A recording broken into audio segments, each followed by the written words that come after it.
ఇక్కడ నాయన ఉన్నటువంటి మమ్మల్ని అందరినీ మీరు పరీక్షించి పరిశీలించి ఉన్న దేవుడు కనుక నీకు స్తోత్రం నాయన. మమ్మల్ని అందరినీ ప్రభా నీ యొక్క ఇష్టమైన బిడ్డలుగా మీరు చేసుకోండి. నీ పరిశుద్ధ భావం రక్తం మాలో ఉంచి ప్రభా మమ్మల్ని శుద్ధీకరించి నిర్దోషులుగా నీ సన్నిధానంలో నేను నిలబెట్టుకోమని ప్రార్థిస్తున్నాం ప్రభా. సహాయం చేయండి నాయన. అయ్యా అక్కడికి వచ్చిన ప్రతి బిడ్డను నీకు సమర్పిస్తున్నాం. హృదయ రహస్యాలు ఎరిగిన దేవుడు నాయన. నీకే స్తుతి స్తోత్రం. మీకు సాక్షులుగా నిలబడడానికి సహాయం చేయండి నాయన. విన్నటువంటి వాక్యాన్ని దీవించండి ప్రభా.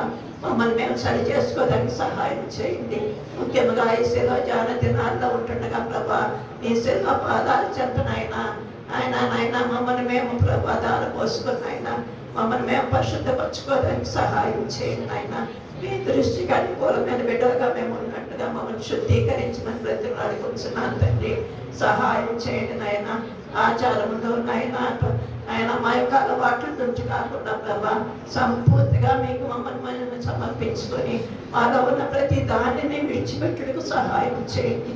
సరైన మన సాక్షిని మాకు దయచేయమని అడుగుతున్నాను తండ్రి. వాక్యం బోధించండి, కుమారుని ఆశీర్వదించండి. రెట్టింపు ఆత్మతో మీరు నింపండి అయ్యా. ప్రతి ఒక్కరితో ప్రభా మీరు మాట్లాడే విధానాన్ని బట్టి కూడా మీకు స్తోత్రం.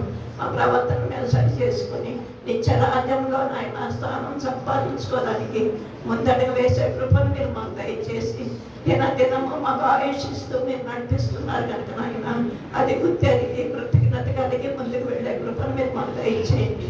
స్త్రీలో నాయన చేతులు చాపి ఇచ్చినటువంటి కానుకలు మీరు దీవించండి నాయన. రెట్టింపు ఆశీర్వచనాన్ని దయచేయండి. వారి ప్రతి అవసరతను మీరు తీర్చమని ప్రజలు అడుగుతున్నాను.